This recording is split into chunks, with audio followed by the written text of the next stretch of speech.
आज हम बात करने वाले हैं ड्राइड क्वांटिटीज का। ड्राइड क्वांटिटी वो क्वांटिटी होती है, वो राशि, भौतिक राशि होती है जिसे बेसिक क्वांटिटी की सहायता से लिखा जा सकता है। जैसे बात करें वेलोसिटी की, वेलोसिटी होता है वेग मीटर पर सेकेंड। तो जो ये मीटर पर सेकेंड है, मीटर क्या होता है लेंथ और सेकेंड टाइम, तो लेंथ और टाइम दोनों हो गई हमारी बेसिक क्वांटिटी। जो वेलोसिटी बनी है वो बेसिक क्वांटिटी की हेल्प से बनी है। तो हम कहते हैं ड्राइड क्वांटिटी वो भौतिक राशि जो बेसिक क्वांटिटी की सहायता से लिखी जाती है। तो आइए देखते हैं। सबसे पहले इसकी डेफिनेशन लिखते हैं। ड्राइड क्वांटिटी वह भौतिक राशि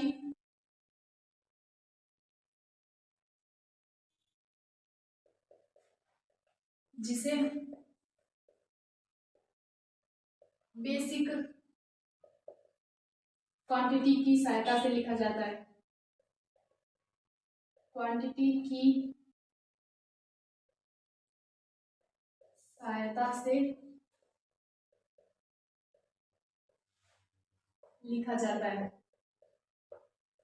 ड्राइड क्वांटिटीज वो क्वांटिटीज होती है वह भौतिक राशि जिसे बेसिक क्वांटिटी, यहाँ पे बेसिक क्वांटिटी याद रखिएगा, बेसिक क्वांटिटी 7 प्रकार के जो हमने पहले लेक्चर में पढ़ लिया है की सहायता से लिखा जाता है। जिस भौतिक राशि को हम बेसिक क्वांटिटी की हेल्प लेके लिखते हैं उसे कहते हैं ड्राइड क्वांटिटी। अब इसके कुछ एग्जाम्पल की बात करें तो सबसे पहले हम देखते हैं वेलोसिटी। वेलोसिटी क्या होता है? Displacement upon time, displacement upon time मतलब विस्थापन अपॉन समय। डिस्प्लेसमेंट हमारी क्या होती है? डिस्प्लेसमेंट मतलब एक प्रकार से दूरी हो गई, तो डिस्प्लेसमेंट किस में होती है? मीटर में ले लेंगे, और टाइम हमेशा होता है सेकंड में। तो ये वेलोसिटी होती है मीटर पर सेकंड। अब वेलोसिटी किस प्रकार लिखी गई? ये मीटर तो हो गया लेंथ से, और सेकंड ये क्या हो गई? लेंथ, और सेकंड मतलब टाइम।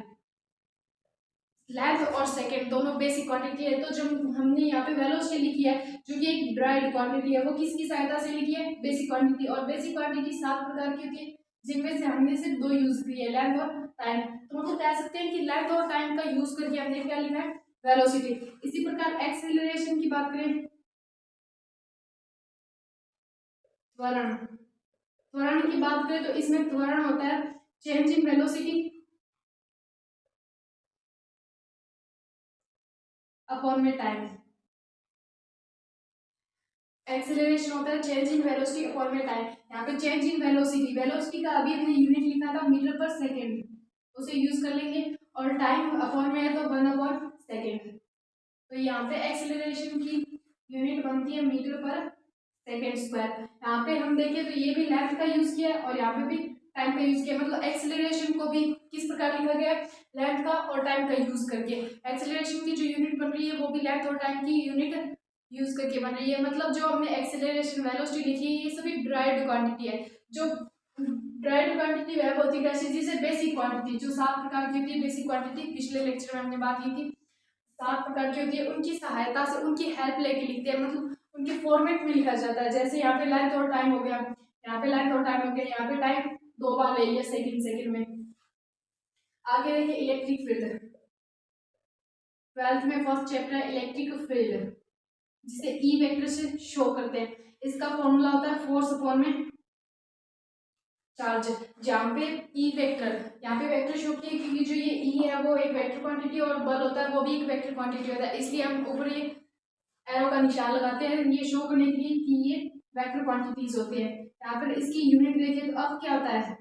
अब मतलब फोर्स, फोर्स क्या होता है? एम ए, और जी और क्यू, क्यू होता है चार्ज जिसे कूलाम लिखते हैं। तो यहाँ पर देखिए यहाँ पर आएगा किलोग्राम।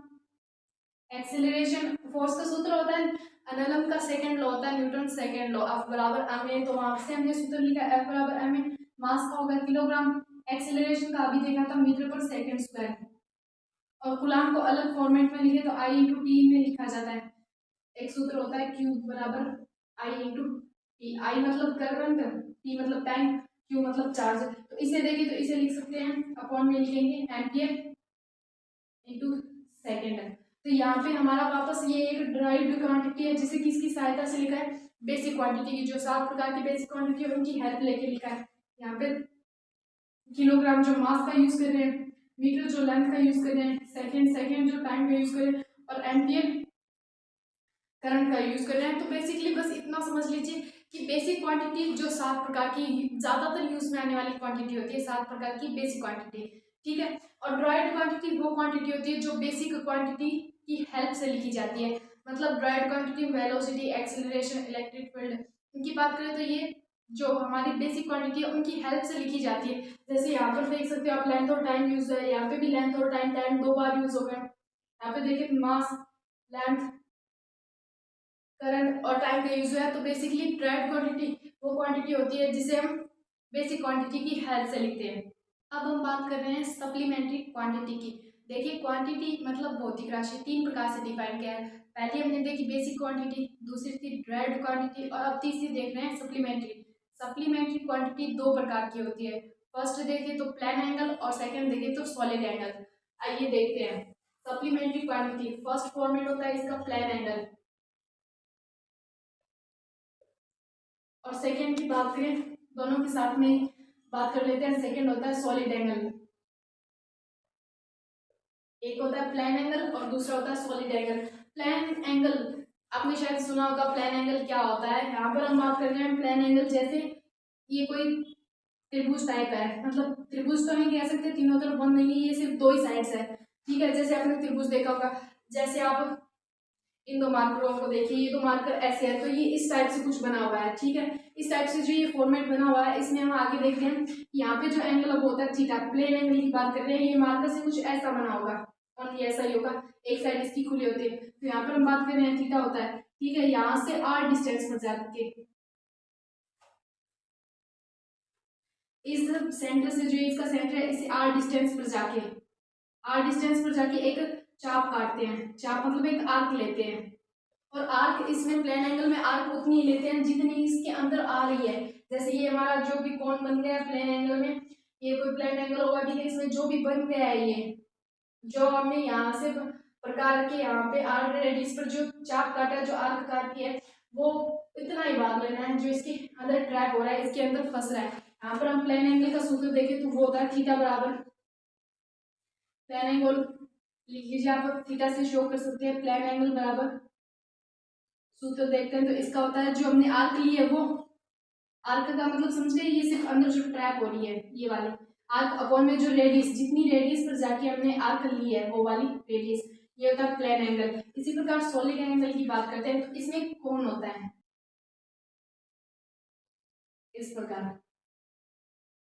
कोण तो देखा होगा, आइसक्रीम का जो बाहर वाला कवर होता है ना, वो वाला सोच सकते हैं आप यहाँ पे, ठीक है। तो सॉलिड एंगल देखिए इसमें कुछ इस प्रकार से ठीक से बना लेते हैं इसे, यहाँ पे कुछ इस प्रकार एक कोण लेते हैं,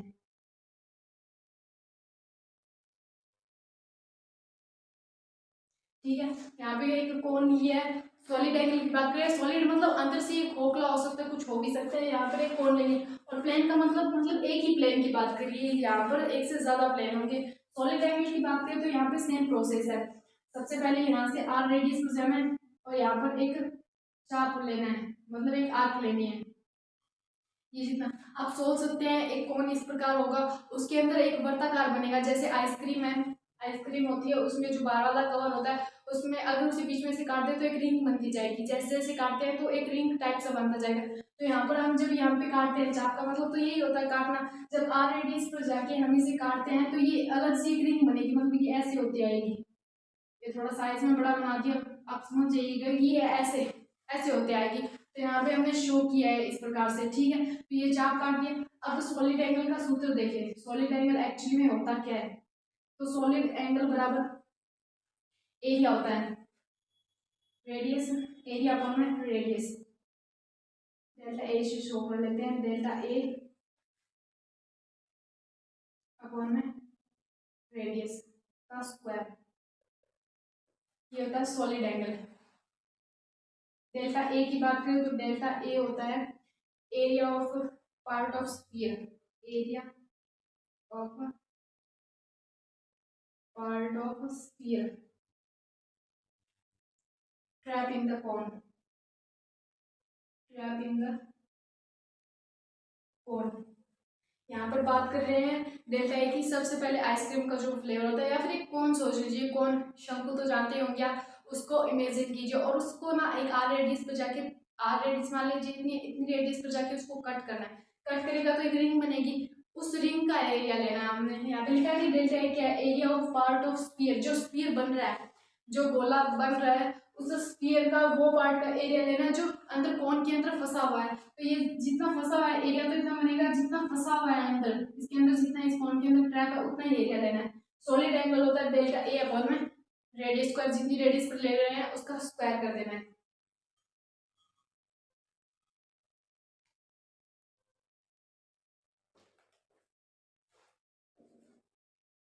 एक और बात रह गई कि इनका एसआई यूनिट की बात करें तो प्लेन एंगल की एसआई यूनिट होती है रेडियन।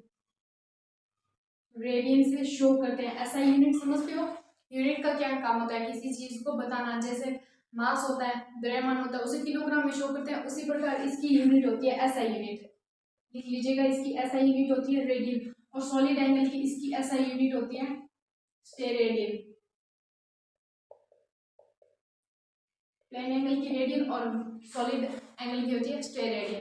अब हम बात करेंगे एस्ट्रोनॉमिकल यूनिट, 1 लाइट ईयर और 1 पार्सेक। सबसे पहले एस्ट्रोनॉमिकल यूनिट आप याद रखिए कि ये तीनों लेंथ की होती है, मतलब लेंथ के फॉर्मेट में बनाई गई है, ठीक है। एक प्रकार से ये तीनों दूरी होती है। अब क्या चीज होता है वो देखते हैं। एस्ट्रोनॉमिकल यूनिट जिसे AU से भी शो करते हैं, ये होता है average distance between sun and earth. सूर्य, ये हमारा सन मान लीजिए, और यहाँ पर अर्थ है। तो जो सूर्य और अर्थ है, सूर्य और पृथ्वी, सन और अर्थ है, इसके बीच की जो एवरेज दूरी होती है, एवरेज डिस्टेंस होती है, वो होता है एस्ट्रोनॉमिकल यूनिट, जिसे एक एस्ट्रोनॉमिकल यूनिट माना जाता है। यहाँ पर बात करें तो इसकी वैल्यू होती है 1.496। एक AU आप लिख लीजिएगा, एक AU बराबर 1.496 इंटू 10⁻11 मीटर।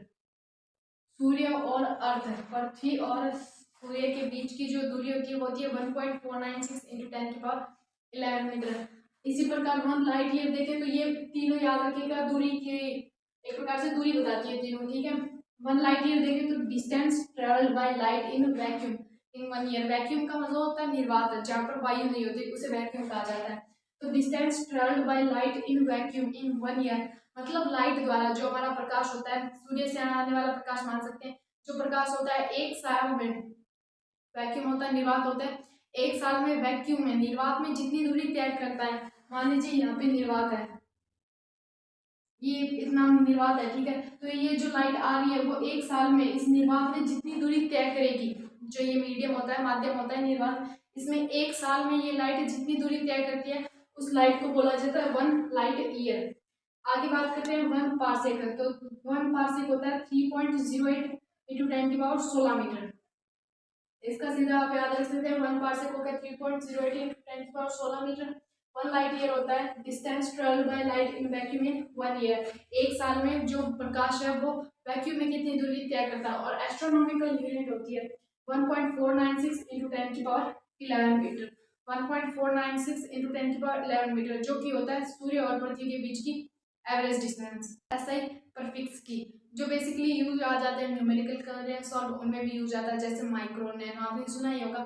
तो वही होता है ऐसा परफिक्स। उनकी वैल्यू देखते हैं। सबसे पहले लिखिए डेका, पहले नाम लिख लेते हैं फिर इनकी वैल्यू लिखेंगे। Hecto, kilo, mega, giga, tera, peta, exa. Value लिखें तो डेका की होती है 10⁻1, hecto 10⁻2, kilo 10⁻3, mega 10⁻6, giga 10⁻9, tera 10⁻12, peta 10⁻15 और एक्सा होता है 10⁻18। Deca, hecto, kilo, mega, giga, tera, peta, exa, ये इनकी हो गई वैल्यू। ये एसआई प्रीफिक्स और ये वैल्यू। आगे बात करते हैं डेसी। डेसी, सेंटी, मिली, माइक्रो, नैनो, पिको, फेम्टो, यहाँ पर हो जाएगा एटो। इनकी बात करें तो डेसी, सेंटी, मिली, माइक्रो, नैनो, पिको, फेम्टो, एटो, डेसी होता है 10⁻⁻1, सेंटी 10⁻2, मिली 10⁻−3, माइक्रो 10⁻6, नैनो 10⁻9, पिको 10⁻12, फेम्टो 10⁻15 और एटो 10⁻18। असाई प्रीफिक्स है और उनकी वैल्यू होती है। यहाँ पे जो वैल्यू वो सारी प्लस में बताई गई और यहाँ पे इधर वाले राइट साइड में जो वैल्यू है वो सारी माइनस में बताई गई है। ठीक है, आज के लिए इतना ही। नेक्स्ट लेक्चर के लिए चैनल को सब्सक्राइब जरूर करें। Thank you.